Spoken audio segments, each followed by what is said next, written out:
Beleza. Então, vamos lá. Pessoal, primeiramente, boa noite a vocês, né? Eu acho que todo mundo aqui, né, ou quase todo mundo esteve na nossa reunião, né, de inauguração na segunda-feira. Eu falei rapidinho lá, mas quero me apresentar de novo. Meu nome é Luísa, eu sou professora de língua portuguesa. Eu sou formada em letras pela UFO e fiz meu mestrado lá também em literatura, especificamente em literatura fantástica. Eu tenho 26 anos, eu dou aula desde os 19. Então, gente, depois eu posso mostrar para vocês os meus bebês ali atrás. Tenho Harry Potter, Nárnia, Percy Jackson, algumas outras coisas. E o meu objeto de estudo principal, que é Neil Gaiman, né? Eu não sei se vocês conhecem. Teve a série Deuses Americanos, que é a obra que eu trabalhei, né? Eu trabalhei com Deuses Americanos no mestrado. Tá saindo aí pela Netflix a série Sandman, que é o que eu pretendo trabalhar no doutorado. Então, a gente vai ter bastante tempo aí para falar sobre literatura, que é o que mais se cobra de língua portuguesa nos vestibulares e é a minha área, assim, de carinho, né, de amor, assim. Então, eu hoje em dia, né, eu trabalho em duas escolas estaduais aqui de Minas, como professora, né, de língua portuguesa também, mas eu ainda faço umas editorias para um site de cultura pop, eu falo muito sobre série, eu falo muito sobre filmes, sou uma nerd de carteirinha, então é mais ou menos isso, tá? Espero que a gente tenha um caminho legal pela frente, que eu possa contribuir com a formação de vocês. E, e assim, eu sou uma pessoa, gente, a minha maior dificuldade aqui é esse computador, porque eu sou uma pessoa de gente, eu gosto de ver, eu gosto de conversar, gosto de trocar ideia. Então, sintam-se à vontade, tá? Não entendeu? Pode me interromper e perguntar. Querem fazer um comentário? Pode me interromper e perguntar. Às vezes eu não estou olhando para a tela, estou apresentando um PowerPoint, por exemplo, e aí eu não consigo ver as mãozinhas levantadas. Podem me interromper sem problema. Acho que a educação, assim, nesse sentido, sou bastante freiriana, eu acho que a educação, ela se constrói no diálogo mesmo. É nesse momento de troca, não tem muito isso de eu falando e vocês ouvindo, não. É muito importante, eu falei isso lá na segunda-feira, é muito importante que a gente se movimente dentro dos nossos afetos. Então, poxa, a professora está falando sobre, não sei, Harry Potter, por exemplo. Olha que da hora, a Vitória falando que também escreve para um jornal, e ela fala sobre cinema, deixou o link lá no chat, depois vou dar uma olhada. Então é isso, assim, se eu estou falando sobre cinema, sobre literatura, vocês querem falar de um livro, de uma obra, vamos trocar essa ideia, porque é aí que a gente constrói, de fato, os nossos aprendizados, né? E aí, para essa primeira aula, assim, eu preparei uma aula menos conteudista, preparei uma aula mesmo para a gente debater umas questões principais. A maioria de vocês ou está no terceiro ano, ou já saiu do terceiro ano, né? Já está se preparando para o vestibular, então eu vou partir de um lugar mesmo, que é esse lugar da interpretação, que é o lugar do discurso, que é, no final das contas, o que mais é cobrado dentro dos vestibulares e do Enem. Dificilmente vocês vão ver uma questão, tipo, encontre o sujeito da frase, né? Então, a maior parte das questões que vocês vão encontrar são questões de discurso, né? De interpretação, de reflexão, de compreender o que está dentro daquele texto. Então, essa é a base do trabalho que a gente vai fazer. Beleza? Alguma dúvida até aqui, pessoal? Alguma questão? Beleza. Então, eu vou apresentar minha tela aqui. E aí, eu vou deixar de ver vocês. Então, se eventualmente vocês precisarem falar alguma coisa, quiserem fazer algum comentário, podem me interromper. Vamos lá.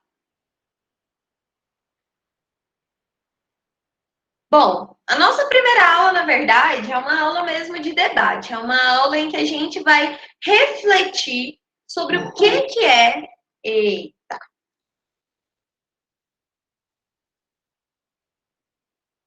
Sobre o que é a língua portuguesa. Na verdade, sobre o que é língua, né? Então, aqui a gente vai falar um pouco sobre língua, linguagem e texto.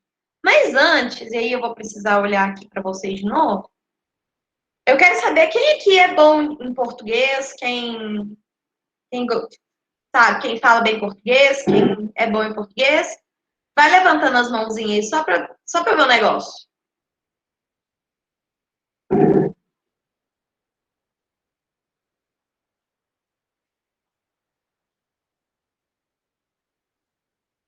Beleza. A galera que não levantou a mão, a galera pode abaixar, pessoal. Valeu. A galera que não levantou a mão, fala qual língua?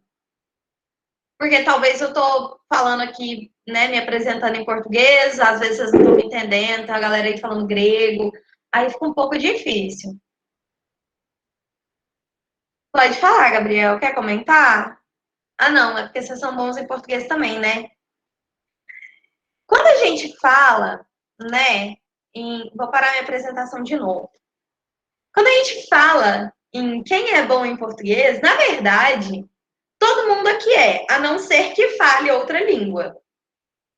Se você consegue chegar na sua mãe e falar, mãe, tô com fome, e eu tenho certeza que muitos de vocês têm essa capacidade plena, então vocês são perfeitamente capazes e habilidosos com a língua portuguesa. Então, a primeira coisa que eu gostaria que a gente, assim, começasse a mudar dentro da nossa vida, dentro do jeito como a gente olha para a nossa língua, é essa ideia de que não sou bom em português. Você pode não ser bom em uma variedade do português. Por exemplo, o português padrão. Ah, eu não sou bom na norma culta do português. Aí, beleza, aí eu aceito. Agora, não ser bom em português significa não falar em português. Então, eu tenho um amigo irlandês que ele não é bom em português. Ele não fala bem português. Do contrário, todos nós aqui somos falantes habilidosos da nossa língua. E não só isso, crianças de 5 anos são falantes habilidosas da língua materna delas. Isso é muito importante de pensar, porque ao longo desse semestre que nós estaremos juntos, a gente vai discutir várias vezes o quanto a língua nos define. O quanto a língua fala de quem nós somos. E quando eu estou falando isso, não é exagero, não. A minha língua fez com que eu seja eu. O português fez com que a Milena fosse a Milena, que a Nicole fosse a Nicole, que a Sara fosse a Sara. A nossa língua define quem nós somos. Se nós tivéssemos nascido em outro país, nas mesmas condições, falando uma língua diferente, provavelmente nós não seríamos quem somos. Nossa personalidade, o nosso jeito de olhar para o mundo, até nossa concepção de tempo e espaço seria diferente. Porque a nossa língua é o maior veículo e o maior determinante da maneira como nós vemos o mundo. E isso é tão legal que existe um estudo da linguística que vai dizer que somente um alemão poderia ter proposto a teoria da relatividade, como aconteceu no caso do Einstein. Então, o Einstein, ele era o Einstein por vários motivos, e um deles era porque ele falava alemão. E a língua alemã tem um conceito de tempo, assim, o jeito como ela expressa o tempo, nesse sentido mesmo, de tempo verbal, presente, passado e futuro, de uma maneira diferente de outras línguas.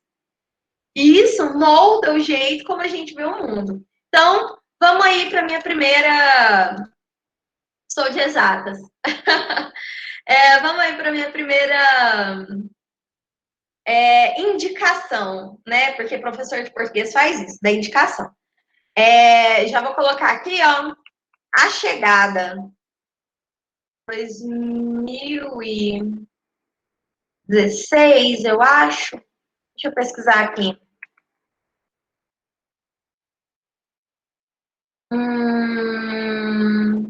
2016.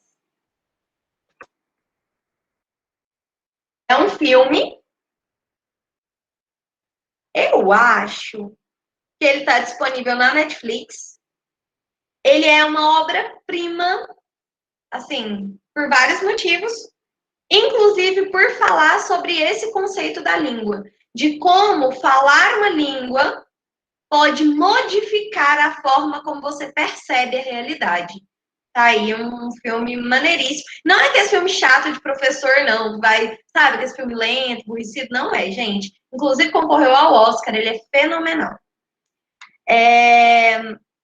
Então, quando a gente vai falar de língua, e aí a gente já deixou claro que todos aqui falamos português muito bem, e que, na verdade, a gente está aqui para aprender mais uma maneira de falar português, porque a gente já sabe falar vários portugueses, né? Então, vamos voltar lá para o meu slide, depois desse pequeno disclaimer, né? Estão vendo a minha tela? Sim? Sim. Beleza. Então, vamos lá. Nossa primeira aula, então, a gente vai discutir um pouco de língua, linguagem e texto. E aí, para isso, eu trouxe um poema do Carlos Drummond de Andrade, onde ele vai falar um pouquinho sobre essa concepção de língua que a gente vai discutir um pouquinho. Poesia. Gastei 1 hora pensando um verso que a pena não quer escrever. No entanto, ele está cá dentro, inquieto, vivo. Ele está cá dentro e não quer sair. Mas a poesia desse momento inunda a minha vida inteira. Esse poema, O Cristo. Beleza? E esse poema, ele nos faz refletir sobre essa questão. O que é a língua? Né? O que é a língua? Vocês têm uma ideia? Se cair na prova, o que é a língua? O que vocês responderiam?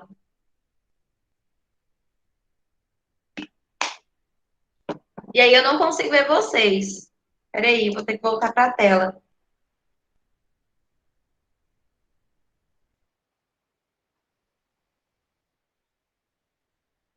E aí? Que é um corpo humano. Oi? Nada. Beleza. Ninguém, gente. Ninguém tem uma ideia do que é língua. Vocês usam o tempo inteiro. Vocês não sabem o que é língua, socorro. A forma de nos comunicar, Letícia, é também. É também. Um órgão do corpo humano. Um órgão do corpo humano. Mas não é dessa língua que a gente está falando, gente. É a língua. Pode falar, Vitória. Eu diria que a língua, ela é um conjunto de palavras e de expressões que nós utilizamos no nosso cotidiano para nos comunicarmos com outras pessoas. É por aí. A língua é um sistema, né, de signos, de sinais também, porque a Libras é uma língua, só que ela não utiliza palavras, ela utiliza sinais. É um sistema, né, de comunicação, de onde a gente consegue abstrair uma gramática, né?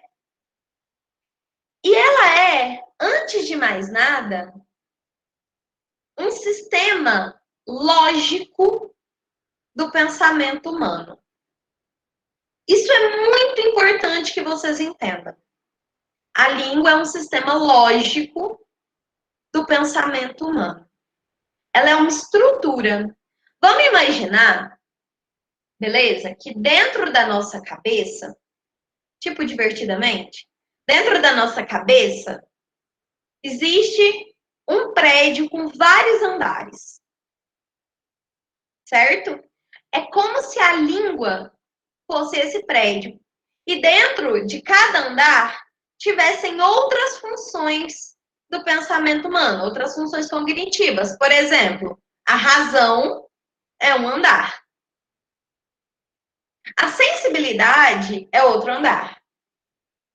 Mas a lógica linguística, ela é a base do que a gente considera, do que a gente entende como pensamento humano. Então, todas as vezes em que a gente pensa, na verdade, a gente está exercitando também, simultaneamente, a língua. A gente pensa muito pouco sobre isso, porque para nós é meio natural, né? Assim, essa função. Mas ela é bastante complexa se a gente for parar para pensar. A língua e o pensamento, o complexo cognitivo que nós temos, elas estão incrustadas uma na outra. Não existe língua sem um raciocínio cognitivo e não existe raciocínio cognitivo sem língua. Então a gente tem que partir daí. Entender que a língua, ela não é só um sistema comunicativo dos seres humanos. A língua, ela é, antes de mais nada, o que desenvolveu o sistema cognitivo do homem. Então, isso é bastante louco, assim, na hora que a gente para pensar e analisar. E isso, a gente, assim, eu digo, nem eu faço parte dessa galera, não. Os grandes pensadores da língua, eles vão demonstrando isso de várias maneiras. Eles vão mostrando, por exemplo, como uma organização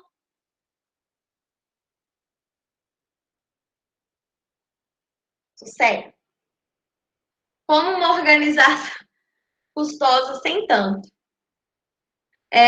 Como uma organização, né, linguística, ela é similar a uma organização cognitiva.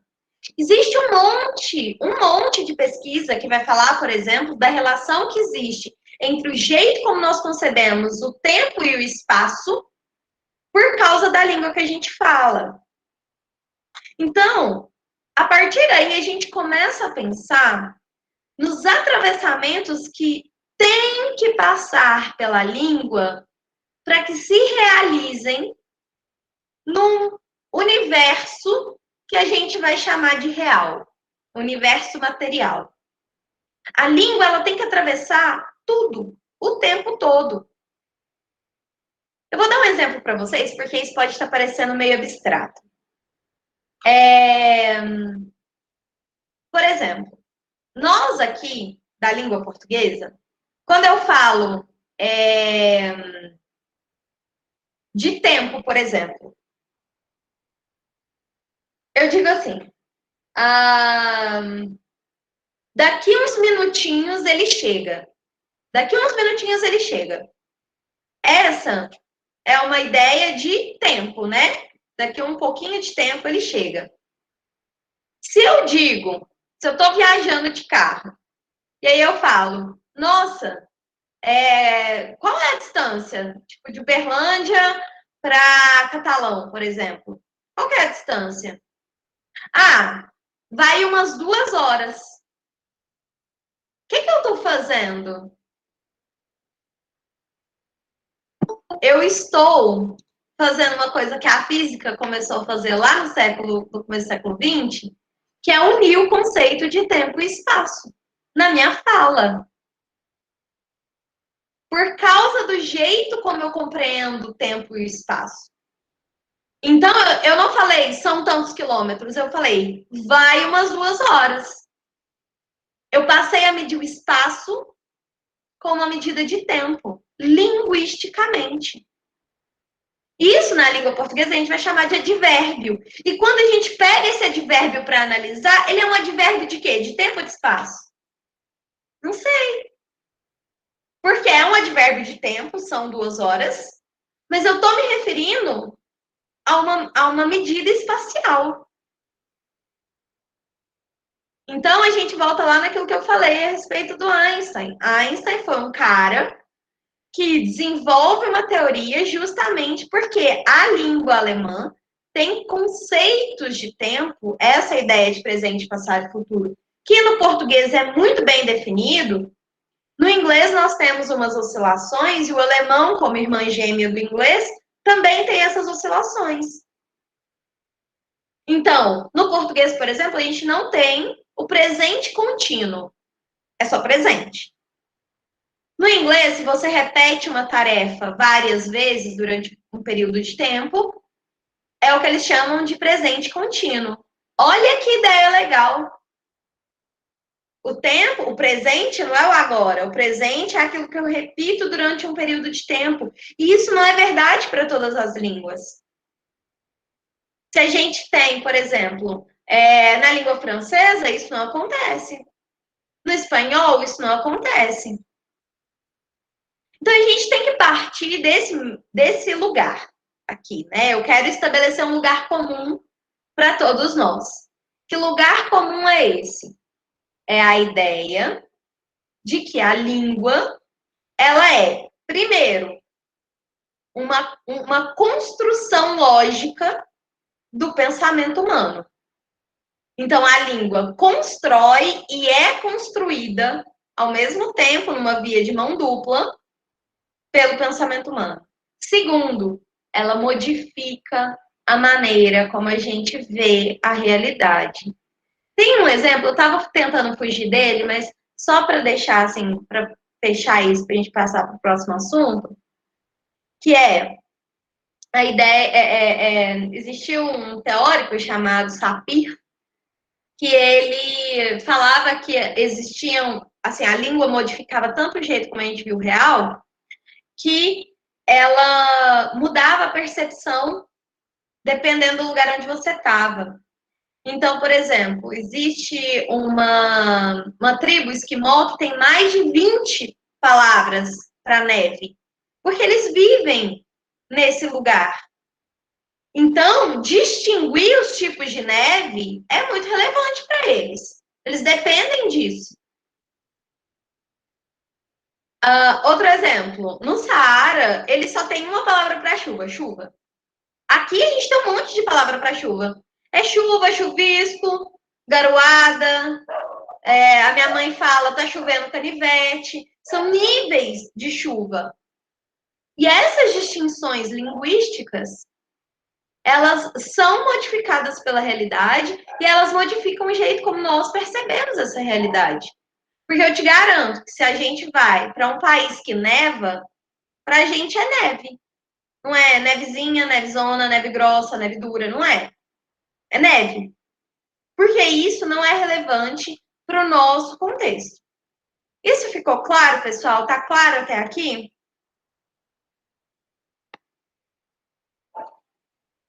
Alguma dúvida, algum comentário que vocês queiram fazer?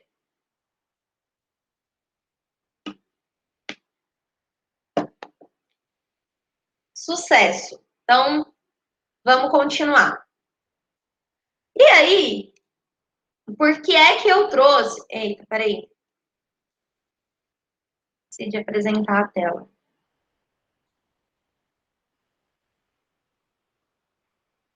Oi? E aí, Por que é que eu trouxe esse poema? Porque se a língua, ela é uma construção do nosso pensamento e constrói o nosso pensamento, tudo o que existe, tudo que a gente sente passa pela língua. O que vocês acham? Eu acho que sim, porque tudo que a gente pensa na língua portuguesa. Então, tudo que a gente tem hoje, eu acredito que veio da língua, porque a gente pensou numa língua. Uhum. É por aí.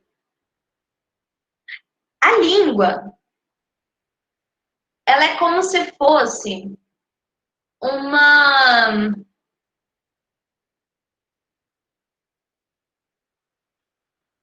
Estou tentando achar uma analogia assim, que faça um pouco de sentido. Imagina, imagina o mar.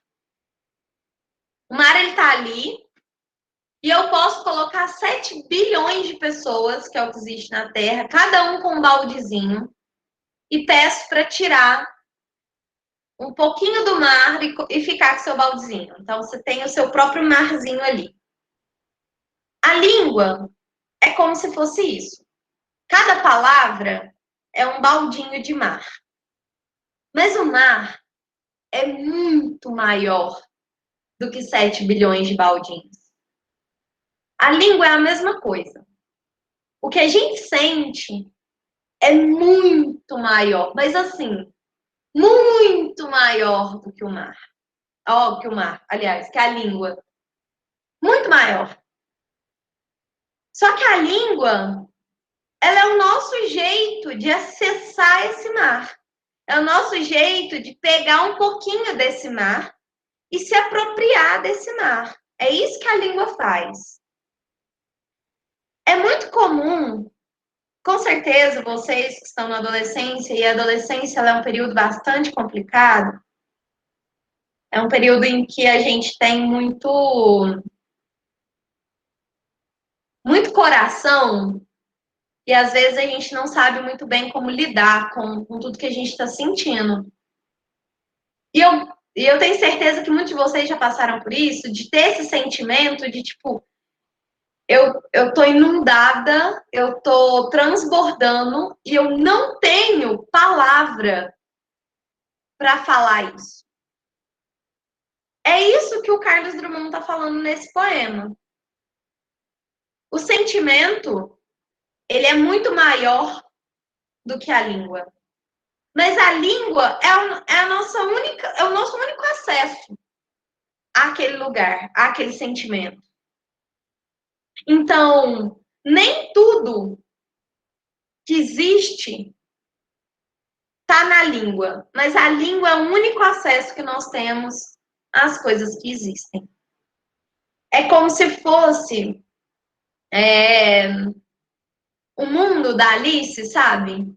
E aí a porta fica pequenininha e ela tá grande. E ela não consegue passar pela porta, mas a porta é o único acesso. Para ela atravessar, ela precisa passar por aquela porta. Ah, mas não cabe inteira, então vai os pedaços mesmo, porque não cabe inteiro. E é isso. Sim, a língua, ela é essa ponte que existe entre nós, a nossa consciência, o mundo material e o que existe para além disso, para maior que isso. E aí? Professor, Oi, pode falar. perguntaram no chat se é errado falar que a língua é uma arte. A língua é uma arte? Desculpa, gente, é que eu tava com o PowerPoint aberto. A língua não é uma arte. Porque a arte... Vamos falar um pouquinho sobre isso. Como que vocês definem arte? O que é arte? É uma pergunta quase tão difícil como perguntar o que é língua e o que é literatura. Arte é tudo para mim. Eu acho que é o modo que a gente consegue se expressar na nossa, assim, no nosso máximo. Não sei a palavra, mas através da arte a gente consegue se expressar da nossa maneira. Sim, expressão, né?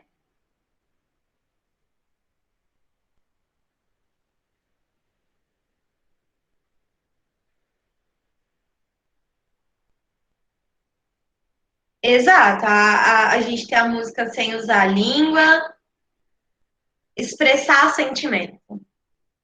Gente, eu gosto de pensar na arte da seguinte maneira, e aí eu falo de várias artes. Eu tô falando de cinema, anime, mangá, HQ, literatura, pintura, desenho, escultura. Eu tô falando de arte. Eu gosto de pensar que a arte é como se. Imagina que todo mundo vê. Deixa eu. Imagina que todo mundo vê o mundo assim. Aqui está o mundo e aqui estão os meus olhos. Eita, peraí. Aqui estão meus olhos. A gente vê o mundo através da nossa experiência, da nossa experiência pessoal, das pessoas como a gente conhece. A literatura, né? Seria a sexta arte, Lucas, não necessariamente a língua. E daqui a pouco também eu vou apresentar a diferença entre linguagem e língua. Então imagina que todo mundo vê o mundo do seu lugar, né? E a arte é como se ela viesse, cada pedacinho, cada música que você ouve e gosta, ela faz um furo no seu muro. Aí você assiste um filme, vai fazer outro furo. E aí você vai ler um livro, vai fazer outro furo. É isso que é a arte. Através desses furos que a arte faz em nós somos capazes de duas coisas. Ver o mundo por outro ângulo, porque antes eu tinha um furinho só no meu muro. Eu só podia ver através daquele lugar. Agora eu tenho dois. Então eu posso ver através de dois lugares. E daqui uns dias eu vou ter 100. E no final da minha vida eu vou ter 1 milhão. Eu vou poder ver o mundo de vários furos diferentes. E quando eu vejo o mundo de maneira diferente, eu me vejo de uma maneira diferente. Vocês concordam comigo? Sim?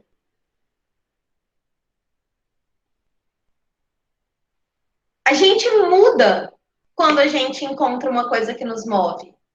Um tipo de arte que nos move. A gente muda. A gente deixa de ser quem a gente era para virar outra pessoa. Porque a gente agora tem um outro olhar, uma outra maneira de ver o mundo.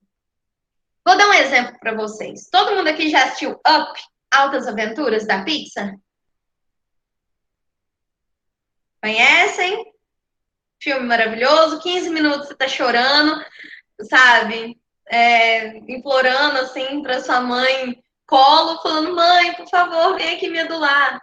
Então, aquele filme, Adriane, meu amor, isso é uma vergonha para a humanidade. Como que você nunca assistiu Up da Pixar? Tá aí, dever de casa. Up, Altas Aventuras. Aquele filme, ele abriu um buraco, né, em mim, assim, no meu muro. Porque eu sou uma mulher de 26 anos, eu, sabe, não sou um velhinho que viveu a vida inteira com uma mulher e que essa mulher, né, infelizmente faleceu e agora eu tô sozinho numa casa que ela amava e as pessoas estão querendo demolir a minha casa e eu nunca consegui realizar o sonho da vida da pessoa que eu amei durante, sei lá, 70 anos. Eu nunca passei por isso. Vocês já passaram por isso? Não, né? Nunca. Acho que eu não tenho nenhum aluno de, sei lá, 87 anos aqui, né? Então, aquele filme, ele fez um furinho e falou assim, Luísa, olha como seria. Olha a saudade. Olha como ele ainda mantém. Eu arrepio só de pensar. Olha como ele ainda mantém a cadeira dela do jeito que sempre foi. Olha o apego que ele tem na casa.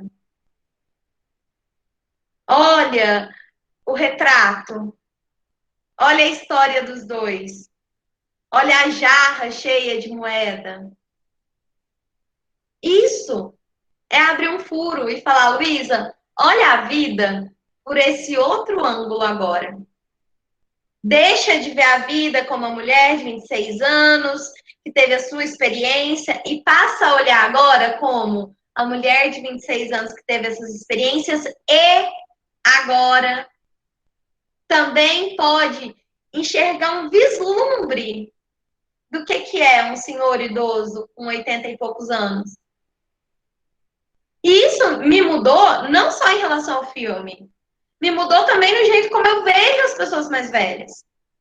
Toda vez que a gente vê, que eu vejo, pelo menos, no idoso, eu penso, putz, quantos amores já não passaram por ali e se foram? Quantas pessoas que essa pessoa perdeu? O que ela ainda guarda ali dentro? E que continua guardado e que ela não deixa ninguém mexer por causa da saudade. É isso que a arte faz em vários aspectos. Esse é um exemplo. Mas é isso que a arte faz. Quando a gente ouve uma música que fala sobre separação, uma música que fala sobre morte, uma música que fala sobre amor, às vezes a gente não tá nem amando, a gente ouve Marília Mendonça, às vezes a gente nem tem chifre, mas tem só para sofrer com a música da Marília Mendonça, né? Então, é isso que a arte faz com a gente. Ela faz com que a gente experiencie outras realidades através da arte. Então, ela muda o mundo e muda o jeito como a gente vê o mundo. E aí, por que eu tô falando isso tudo? Parece que eu tô sendo super prolixa, dando altas voltas, mas não é, porque a gente agora vai voltar lá pro poema do Carlos. Ali o que ele tá falando, né? Vamos reler o poema, porque a gente deu várias voltas, talvez você já tenha esquecido.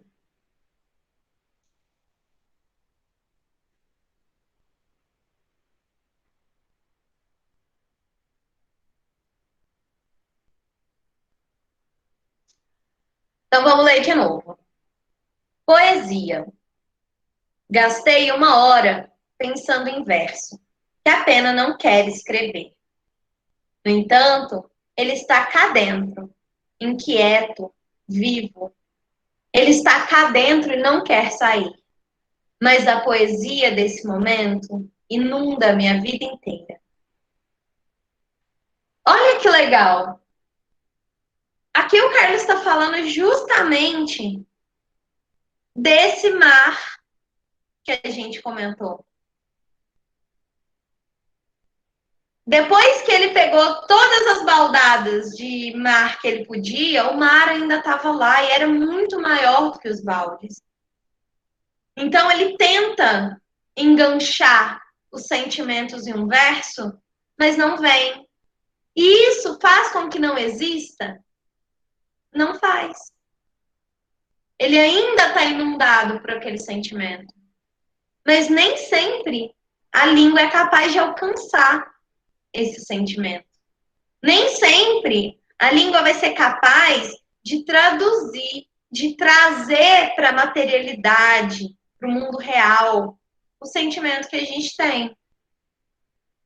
E é isso quando eu falo que às vezes a gente está inundado desse sentimento. Às vezes de tristeza, às vezes de alegria. A gente fica tão, sabe, dentro de nós e não tem palavra para descrever. E nunca vai ter. Porque o mar é muito maior do que os baldes. Então a língua, ela não é uma arte, porque ela é para ser comunicada. Então eu posso fazer arte com a língua. A poesia é um exemplo disso. a literatura, a música, que tem letra, né? É um exemplo disso. Mas a língua, ela serve para outras coisas também. Para comunicar, para dar aula, para falar, mãe, tô com fome, para dar uma instrução, uma receita de bolo, um manual de instruções. Então, a língua em si, ela não é artística, mas há maneiras de se fazer arte com a língua. E justamente porque a língua não é arte, ela tem essa dificuldade de acessar esse mar que os sentimentos trazem. E esse mar que os sentimentos trazem, justamente por ser tão grande, ele transborda em vários tipos de arte. Então, o cinema, o anime, a literatura, a música, a escultura. Isso é tudo fragmentos desse mar de sentimento que a gente vive. E a língua, ela tenta reproduzir um pouquinho do que a gente sente naquele dentro desse mar, né? Ela tenta traduzir um pouquinho desse sentimento que fez com que ela fosse desenvolvida. Pessoal, até aqui tá tudo bem? Vocês estão com alguma dúvida? Tudo certo. Beleza? Se eu tiver, sabe, se vocês acharem, tipo, meu Deus, você tá muito louca, vocês me avisam que eu tento voltar um pouquinho pro chão. Se vocês não estiverem acompanhando, tiverem alguma dúvida, tá bom? Pode ir falando, né? Porque às vezes eu vou empolgando mesmo.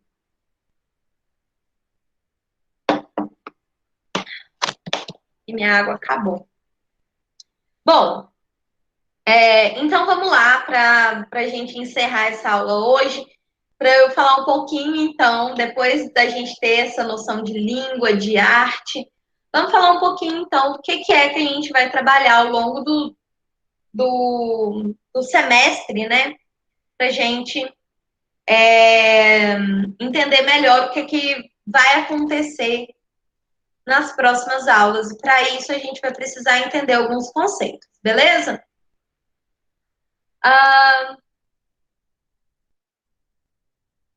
Esses são os conceitos que eu preciso que vocês entendam. O primeiro deles é o conceito de linguagem. Por quê? A linguagem... Muito bom, Luiz. A linguagem e a língua são coisas diferentes. Linguagem é a capacidade de transmitir informações, seja através de imagens, gestos, sinais, sons, etc. A linguagem, gente, é o que a gente fala que os animais têm. Inclusive, animais têm linguagens extremamente complexas. A gente só não chama de língua porque, para os nossos padrões humanos de língua, não é língua. Mas são linguagens extremamente complexas. Abelhas conseguem transmitir mensagens, portanto, tem linguagem. A abelha chega aqui, acha uma... A mensagem que você acabou de dar que você vai cagar. Oi? Eu sei quando essa filha quer papar pra Sara? a linguagem dela, né, Sassi? Ah, mas ela também faz isso quando ela quer beber água. Ok. Vamos voltar. A linguagem, ela é esse mecanismo de transmitir informação que vários animais têm. Então, orcas, por exemplo, elas não só têm a capacidade de transmitir informação, como elas têm uma espécie de voz, cada orca tem uma frequência, digamos assim, diferente. Elas são capazes de se organizar, tipo assim, olha, tá vindo um caçador, sei lá, da direita. Então, vai 3 orcas para a direita, para o caçador perseguir elas, enquanto o resto da família foge. Elefantes também têm uma noção de linguagem fenomenal, né? Eles têm uma construção que faz deles um grupo familiar unido. Todos os primatas têm algum tipo de linguagem de fazer com que eles sejam entendidos, tipo, olha, isso é de comer, isso não é, come isso, come aquilo, esse território é meu, não é. Isso tudo é linguagem, beleza? A língua, por outro lado, é aquilo que a gente vem conversando.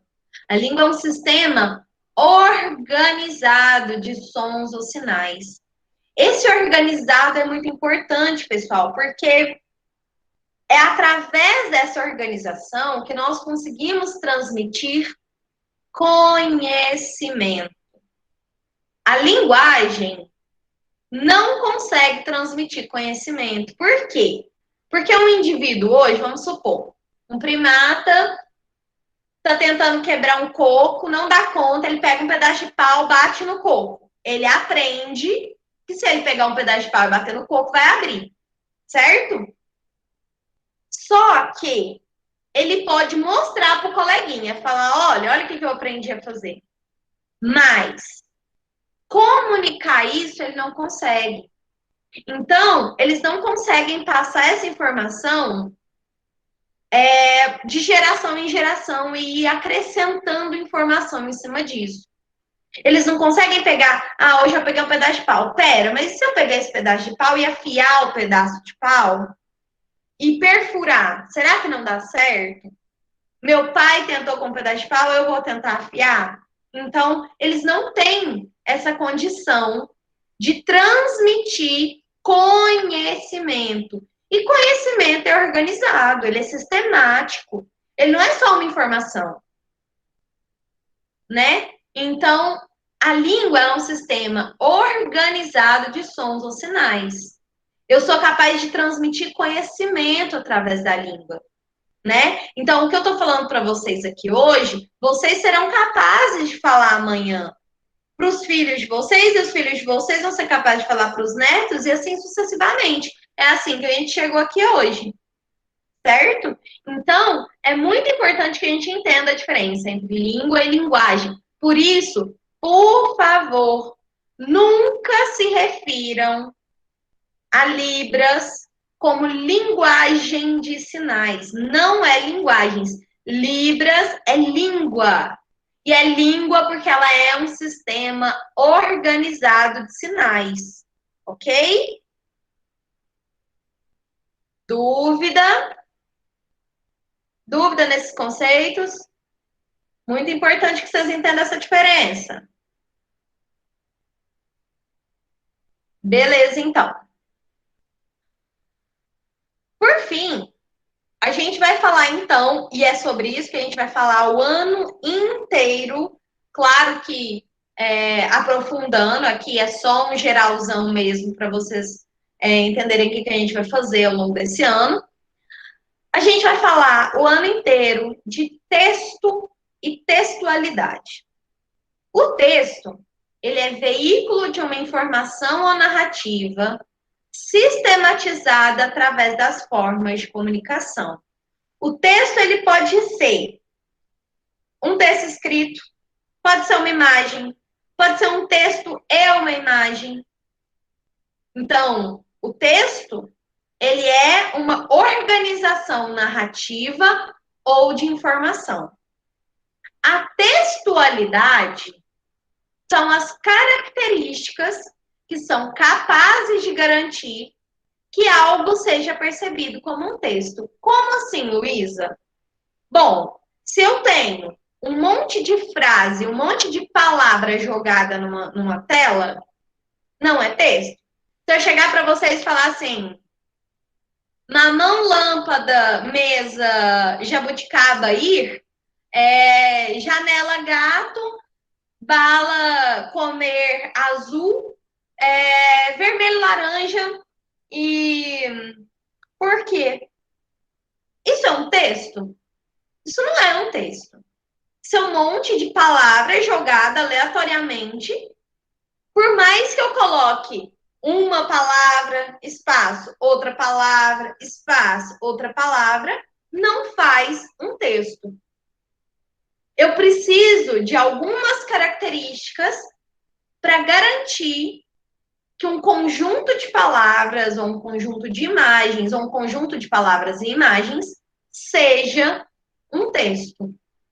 Então, eu preciso, e aí é isso que a gente vai trabalhar, né, ao longo do, assim, por esses 4 meses, nós vamos trabalhar os elementos da textualidade.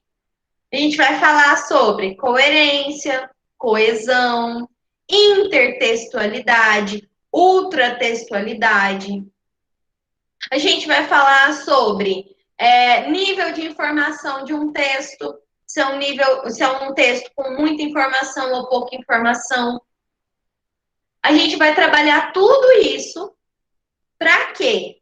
Para que vocês sejam capazes de, primeiro, analisar textos. Segundo, que vocês sejam capazes de produzir texto. Afinal de contas, vocês precisam produzir pelo menos uma redação, né, no Enem. Então, pelo menos isso. Vocês precisam compreender as várias facetas que um texto pode ter, se é um texto de crítica, se é um texto de apoio, se é um texto irônico, se é um texto simpático a uma determinada ideia. Vocês precisam entender se aquele texto está trazendo informações verídicas ou não, se o tipo de língua usada, né, se o tipo de variedade linguística usada é uma variedade de prestígio ou não, se aquela variedade de prestígio está sendo ou não está sendo, como que eu posso dizer, explorada dentro daquele texto. Então, ao longo desse ano, nós trabalharemos isso. E como que a gente vai trabalhar isso, pessoal? Nós trabalharemos bastante o conceito de texto, textualidade, etc., dentro dos movimentos literários brasileiros. Por quê? Gente, movimento literário é o que mais cai em vestibular. É o que mais cai em vestibular. Existem alguns que caem menos? Existem alguns que caem menos. Então, nesses a gente vai passar rapidinho, vai só comentar, porque eles são muito pouco cobrados, né? E também porque tem muito pouco a ser falado. A gente vai falar de movimento literário do século XVIII. No século XVIII ninguém sabia ler, então a produção era bem menor. Mas a gente vai discutir bastante, nós leremos contos, leremos algumas obras, alguns poemas aqui, para a gente pensar, analisar, refletir sobre as questões de movimento literário, texto, textualidade, língua, por aí vai. Beleza, pessoal? Alguma dúvida? Algum comentário? Alguma questão? Vocês estão com alguma dúvida em relação ao conteúdo que eu vou dar? Estou falando muito rápido, a aula está muito estranha. Eu também vou me adaptando. Vocês vão me dando feedback e eu vou me adaptando aqui. Tudo certo? Beleza, pessoal. Gente, então é isso por hoje, tá bom? Eu gostaria mesmo nessa aula de fazer um apanhado geral, de falar um pouco sobre língua, sobre texto, mostrar um pouquinho essas questões. Então, essa era a ideia da aula mesmo. Na próxima aula, aí a gente vai começar a trazer mais conceitos. Na próxima aula, a gente já vai começar a trazer mais conceitos, a trazer alguns exemplos, a discutir um pouco sobre algumas leituras, fazer alguns exercícios, e aí a gente vai caminhando na nossa aula. Beleza, pessoal? Muito obrigada pela presença, estou muito feliz de ter tanta gente, porque tem 1 ano e meio já que eu estou dando aula para 2, 3 pessoas. Então, estou bastante feliz de ter a sala cheia hoje, tá bom? Muito obrigada. Vou terminar nossa aula 10 minutinhos mais cedo e já começa a próxima aula. É feriado amanhã, então, bom feriado para vocês. Descansem, ok? E é isso. Muito obrigada, gente. Tchauzinho para vocês. Até semana que vem. Obrigada, queridos. Até. Tchauzinho. Boa noite. Tchau, gente. Por nada, querida.